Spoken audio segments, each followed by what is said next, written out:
बिस्मिल्लाहिर्रहमानिर्रहीम। Dear students, अस्सलाम वालेकुम। बिज़नेस मैथमेटिक्स के एक नए लेक्चर के साथ हम हाजिर हैं। कल हमने सिस्टम्स ऑफ इक्वेशन को मैट्रिक्स की मदद से सॉल्व किया और आपको बताया कि कोई भी सिस्टम ऑफ इक्वेशंस को मैट्रिसेस की मदद से सॉल्व करने के हमारे पास दो मेथड्स हैं।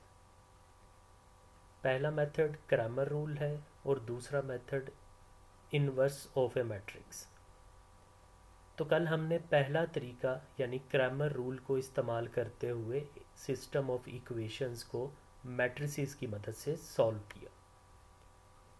आज हम दूसरा तरीका इस्तेमाल करेंगे कि एक सिस्टम ऑफ इक्वेशंस को हम मैट्रिसेस की मदद से सॉल्व करना चाहते हैं तो इन्वर्स मेथड के थ्रू कैसे किया जा सकता है। तो let's start with question number 25। Question number 25 है जी, solve the following system of equations by using inverse of a matrix, जिसको सिंपली हम कहते हैं इन्वर्स मेथड। तो क्वेश्चन नंबर 25 उसका पहला पार्ट है 3x 3x minus 2y is equal to -13, 4x plus 6y is equal to 0। इन दोनों इक्वेशन से उसी तरह हमने तीन मैट्रिसेस बना लिए। पहला मैट्रिक्स वेरिएबल्स के कोफिशेंट को लेके 3, -2, 4, 6। दूसरा मैट्रिक्स इन दो वेरिएबल्स को लेके और तीसरा मैट्रिक्स इन दो कांस्टेंट को लेके। उसी तरह इस मैट्रिक्स को A, इसका नाम रखा x और ये मैट्रिक्स है B। अब हम चूंकि इन्वर्स मेथड के थ्रू इसको सॉल्व करने लगे हैं तो अब हम क्रैमर रूल यूज़ नहीं करेंगे, यानी ax is equal to ax mod over a mod वो फार्मूला यूज़ नहीं करेंगे। बल्कि हमने क्या किया, इसी इक्वेशन से इस a को उस तरफ ले गए। तो जब ये a इक्वल के दूसरी साइड पे जाएगा तो ये a इन्वर्स हो जाएगा, यानी ax is equal to b और x is equal to a वहाँ पर गया तो ये बन गया a इन्वर्स b। ये है जी वो फार्मूला जिसको हम इन्वर्स मेथड कहते हैं।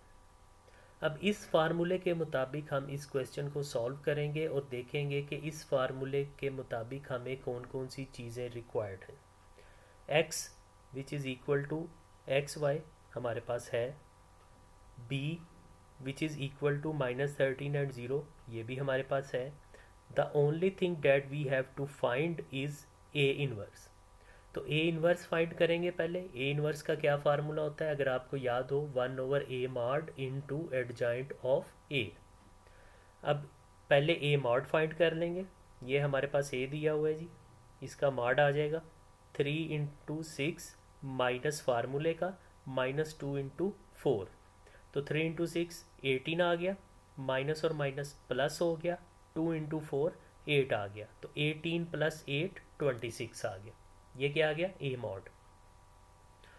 एडजॉइंट ऑफ ए अगर आपको याद हो क्या होता है कि ये मैट्रिक्स है ए, इसका एडजॉइंट क्या होगा कि इन दोनों की जगह बदलेंगे और इन दोनों के साइन बदलेंगे। यानी 3 की जगह 6 आ जाएगा, 6 की जगह 3 आ जाएगा, -2 +2 हो जाएगा और +4 -4 हो जाएगा। तो ये हो गया जी एडजॉइंट ऑफ ए, 6 3 2 -4। अब ए मॉड भी आ गया, एडजॉइंट ऑफ ए भी आ गया। ए इन्वर्स के फार्मूले में वैल्यू पुट करें तो A inverse is equal to 1/a mod यानी 26 इनटू एडजॉइंट ऑफ ए यानी कि 6 2 -4 3। अब ये क्या आ गया हमारे पास, ए इन्वर्स। अब हम इस फार्मूले में वैल्यूज़ पुट करेंगे ताकि x की और y की वैल्यू निकाली जा सके।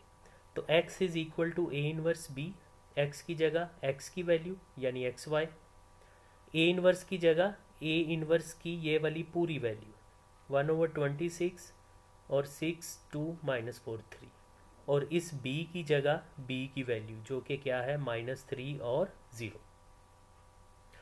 अब इस 1/26 को बाहर वैसे ही रहने दीजिए और इन दोनों मैट्रिक्स को मल्टीप्लाई करेंगे। मल्टीप्लाई कैसे करेंगे, याद कीजिए, first row first column, second row first column, first row second column. अब इसमें सेकंड कॉलम है ही नहीं तो क्या होगा, फर्स्ट रो फर्स्ट कॉलम, फिर second row first column, second row second column. तो सेकंड कॉलम है ही नहीं, इसलिए यहाँ पे मल्टीप्लिकेशन सिर्फ कैसे होगी, फर्स्ट रो फर्स्ट कॉलम और सेकंड रो फर्स्ट कॉलम। तो क्या हो गया, 6 इंटू -13 प्लस फार्मूले का 2 इंटू 0, फिर नीचे क्या आ जाएगा, -4 इंटू -13 प्लस फार्मूले का और 3 इंटू 0। तो ये क्या आ गया जी,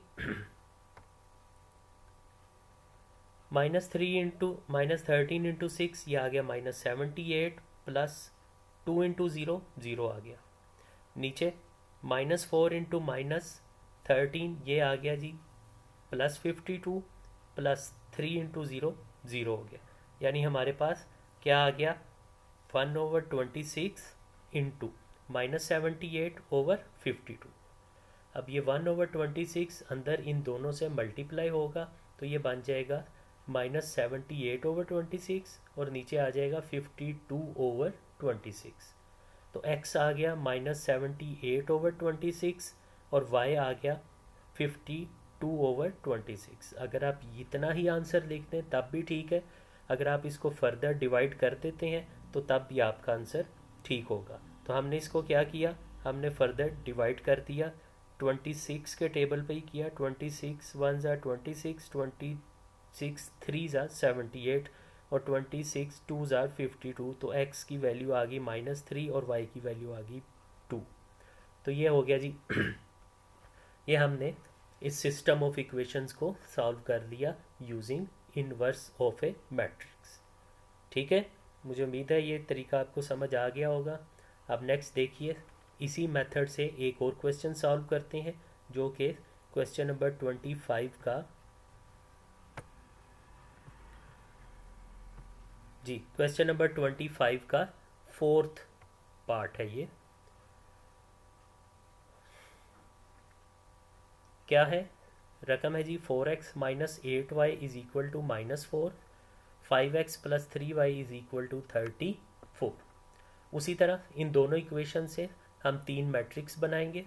पहला मैट्रिक्स क्या बनेगा, 4 -8 5 3। दूसरा मैट्रिक्स क्या बनेगा, XY। तीसरा मैट्रिक्स क्या बनेगा, -4 34। A x is equal to B और x is equal to A inverse B। उसी तरह जी x हमारे पास है, B भी है, A इनवर्स फाइंड करना है। तो A इनवर्स का फार्मूला होता है 1/A mod into adjoint of A। इसमें पहले A mod फाइंड किया, ठीक है। तो A mod क्या आ गया, 4 इंटू 3 यानी 12 माइनस फार्मूले का -8 इंटू 5, माइनस और माइनस प्लस हो गए, 8 इंटू 5 40 आ गया, 12 प्लस 40 52 आ गया।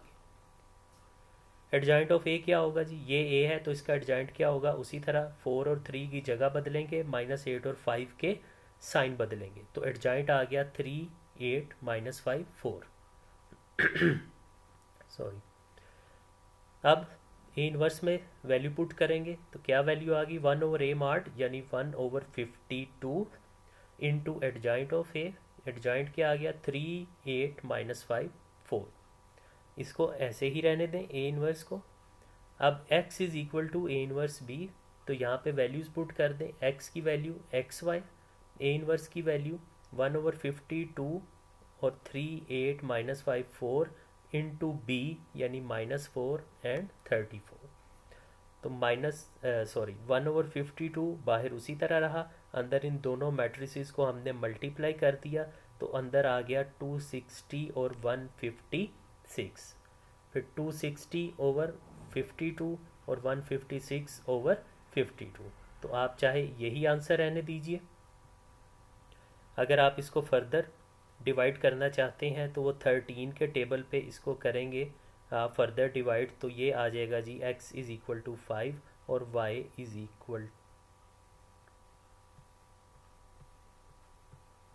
Equal to 3। ठीक है जी, ये हमारा हो गया जी इन्वर्स मेथड के थ्रू इक्वेशंस को सॉल्व करना। अब यहाँ तक यानी ये जो क्वेश्चन नंबर 25 है, यहाँ तक हमारे मैट्रिसेस के रिलेटेड सारे इश्यूज सॉल्व हो जाते हैं, सारे टॉपिक कवर हो जाते हैं। नेक्स्ट जो 5 क्वेश्चंस हैं वो इन्हीं से रिलेटेड है, इन्हीं चीज़ों को सामने रख के हमने उन क्वेश्चंस को सॉल्व करना है, जो है बिल्कुल आसान छोटे से क्वेश्चन लेकिन काफ़ी इंटरेस्टिंग है। तो let start with the question number 26 जी। अब इस क्वेश्चन को ज़रा गौर से देखिए। वो कह रहा है कि if matrix is singular then find the value of X. ये एक मैट्रिक्स दिया हुआ है ए जो है 2 4 8 6 और कह रहा है कि फ़र्ज़ अगर ये मैट्रिक्स सिंगुलर है तो इस एक्स की वैल्यू फाइंड करें। अब देखिए ज़रा गौर कीजिए कि कोई मैट्रिक्स सिंगुलर कब होता है। हमने पढ़ा था कि अगर किसी मैट्रिक्स का डिटर्मिनेंट ज़ीरो आ जाए तो वो सिंगुलर होता है। तो इसी चीज़ को बेस बनाकर हम यहाँ पे लिखेंगे कि A mod is equal to zero. क्यों? क्योंकि उसने खुद कहा है कि ये मैट्रिक्स सिंगुलर है। अगर ये मैट्रिक्स सिंगुलर है तो इसका मतलब है कि इसका मॉड ज़ीरो के इक्वल है। तो हमने यही काम किया। A mod is equal to zero, A mod इसका मॉड लिख लिया 2 4 8 6 इज़ इक्वल टू ज़ीरो। इसका मॉड कैलकुलेट किया 2 इंटू एक्स, 2x आ गया, 4 इंटू 8 32 आ गया। तो ये बन गया 2x minus 32 is equal to zero. 32 उस तरफ चला गया तो ये बन गया 2x is equal to 32। x is equal to 32 over 2, x is equal to 16। तो इस x की वैल्यू क्या आ गई? 16 आ गई। ठीक है।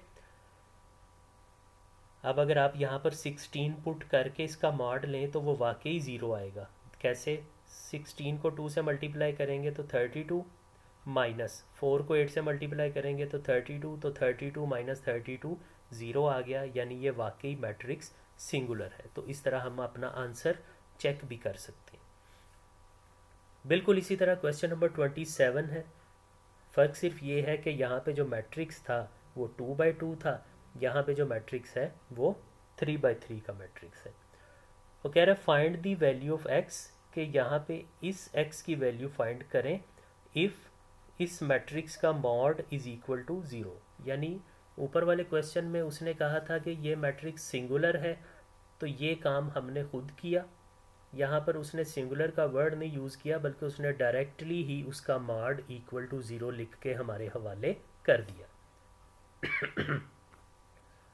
अब हम इस मॉड को सॉल्व करेंगे ज़ीरो के इक्वल रख के। तो ये 3/3 का मैट्रिक्स है। आपको याद हो कि हमने पढ़ा था कि 3/3 के मैट्रिक्स का मॉड लेना हो तो वो किस तरह लिया जाता है। देखें, ये पहला एलिमेंट 4 है, इसको कॉमन लिया। अब इस 4 वाला कॉलम स्किप कर देना है और ये 4 वाली रो स्किप कर देनी है। तो अंदर मैट्रिक्स क्या बन जाएगा? 5 -1 7 3। यही। उसके बाद माइनस फार्मूले का अगला एलिमेंट लिया 1।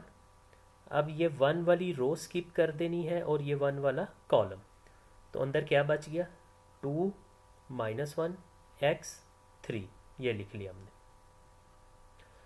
उसके बाद प्लस -2, फार्मूले में प्लस होता है लेकिन यहाँ पे -2 है तो उसको साथ ब्रैकेट में लिख लिया। ये कॉमन लिया तो ये वाली रो छोड़ देंगे और ये वाला कॉलम छोड़ देंगे। तो अंदर क्या बच गया हमारे पास? 2 5 x 7, 2 5 x 7 is equal to 0। अब इसको सॉल्व करना शुरू कर दें। 4 बाहर कॉमन है, अंदर इनके मॉड लीजिए। 5 इंटू 3 माइनस फार्मूले का -1 इंटू 7, फिर -1, 2 इंटू 3 माइनस फार्मूले का -1 इंटू एक्स। अब ये +2 -2 ये मल्टीप्लाई होगा तो -2 बन जाएगा और अंदर क्या आ जाएगा? 2 इंटू 7 -5 इंटू एक्स। चलो अब इसको फर्दर सॉल्व कीजिए जी। ये 4 बाहर उसी तरह ही है। 5 इंटू 3 15 आ गया। -1 और 7 मल्टीप्लाई होंगे तो -7 आ गया। वो माइनस और माइनस प्लस होके +7 बन गया। -1 ये, 2 इंटू 3 6, माइनस और माइनस प्लस हो गया और 1 इंटू एक्स एक्स आ गया। -2 उसी तरह, 2 इंटू 7 14 आ गया। अब बाहर माइनस है तो अंदर साइन चेंज हो जाएगा, बाहर माइनस है तो अंदर साइन चेंज हो जाएगा, यानी ये -5 इंटू एक्स, हाँ जी -2 है तो ये +5x हो जाएगा। हाँ जी ये गलती हो गई, यहाँ पे आपने इसको ठीक है, यहाँ पे -5x ही है, जब ब्रैकेट नीचे खुली है तो वो प्लस कर दिया हुआ, ठीक है जी ठीक है। यहाँ पे हमने ब्रैकेट अभी नहीं खोली, इसको जस्ट मल्टीप्लाई किया है। 2 इंटू 7 14 आ गया, 5 इंटू एक्स 5x आ गया। अब ये निचले स्टेप में हमने ब्रैकेट्स ओपन किए हैं तो यहाँ पे चेंज होगा। देखें 4 इंटू 15 और 7 22 हो गए। अब ये ब्रैकेट खुलेगी तो -6 हो जाएगा और माइनस की वजह से अंदर साइन चेंज होगा तो ये -x हो गया। अब -2 जब 14 से मल्टीप्लाई होगा तो -28, माइनस और माइनस प्लस हो जाएंगे और 2 इंटू 5 10 हो जाएगा, यानी ये आ गया 4 इंटू 22 88 हो गया। 88 -6 -x -28 plus 10x is equal to 0।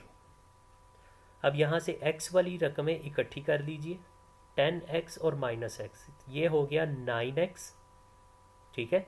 बाकी जो हैं उनको प्लस माइनस कर लीजिए तो ये बन गया 9x इज इक्वल टू जी 9x इज इक्वल टू 54। अब ये 9x plus 54 is equal to 0 आ गया। यहाँ से हमने क्या किया कि वो 54 जो है उसको दूसरी तरफ ले गए तो ये बन गया 9x इज इक्वल टू -54 और x is equal to -54 over 9 और x इज इक्वल टू -6 आ गया, क्योंकि 9 6 54 होता है। नहीं जी ठीक है, क्वेश्चन इजी था, बस वो मैट्रिक्स 3x3 का था, इसकी वजह से थोड़ा सा लेंथी हो गया क्वेश्चन। अच्छा जी, उसके बाद देखिए अब क्वेश्चन नंबर 28 जी। क्वेश्चन नंबर 28 बिल्कुल उसी तरह है, इजी है, सिंपल है। Find the value of x if a is equal to 3 2 4 6x and a mod is equal to -52। अब इस क्वेश्चन में और पिछले दोनों क्वेश्चन में क्या फ़र्क है, गौर से देखिए कि पिछले दोनों क्वेश्चन जो थे, क्वेश्चन नंबर 26 और 27, उन दोनों क्वेश्चंस में उन दोनों क्वेश्चंस में a मॉड 0 के इक्वल था, क्योंकि एक क्वेश्चन में उसने खुद कह दिया था कि ये मैट्रिक्स सिंगुलर है, तो जब सिंगुलर है तो ज़ाहिर है a मॉड 0 होगा। दूसरे क्वेश्चन में उसने सिंगुलर नहीं कहा बल्कि खुद ही a मॉड 0 के इक्वल रख के हमारे हवाले कर दिए। अब यहाँ पे a मॉड 0 नहीं है बल्कि a मॉड है -52, तो अब 0 की जगह -52 रहेगा, तो हम लिखेंगे a mod is equal to this mod. a mod की जगह क्या आ जाएगा -52 और इसका मॉड कैलकुलेट करेंगे 3 इंटू 6x -22 इंटू 4, तो ये आ गया -52 is equal to 3 into 6x 18x -22 into 4 88, ये बन गया जी -52 प्लस 88। इस 88 को उस तरफ ले गए तो यहाँ पे माइनस हो रहा था, वहाँ पे जाके प्लस हो गया, तो -52 plus 88 is equal to 18x। 88 में से 52 माइनस हुए तो बच गया 36 इज इक्वल टू 18x। अब यहाँ से x को इधर ही रहने दिया, 18 को दूसरी तरफ ले गए तो 18 यहाँ पे मल्टीप्लाई हो रहा था, वहाँ पे जाके डिवाइड हो गया, तो ये हो गया 36 ओवर 18। तो 18 1 ज़ार 18, 18 2 ज़ार 36, यानी 18 दूना 36, तो x इज इक्वल टू 2 आ गया, यही आंसर है। ठीक हो गया। अच्छा, अब जो क्वेश्चन नंबर 29 है वो बिल्कुल क्वेश्चन नंबर 28 की तरह है, जिसको आप लोग खुद सॉल्व करेंगे। आज मैंने काफ़ी क्वेश्चंस आपको खुद ही करवा दिए। तो अब लास्ट क्वेश्चन, क्वेश्चन नंबर 30 देखिए, which is similar to this one, वो भी बिल्कुल इसी तरह ही है, मिलता जुलता है इससे। Find the value of x, x की वैल्यू फाइंड करनी है, और 4 6 x 9 इसका मॉड इक्वल टू 0 है। तो इसको सिंपली आप सॉल्व कर लीजिए, यानी इसका मॉड कैलकुलेट करना शुरू कर दें। तो ये आ जाएगा 4 × 9 माइनस 6 × x।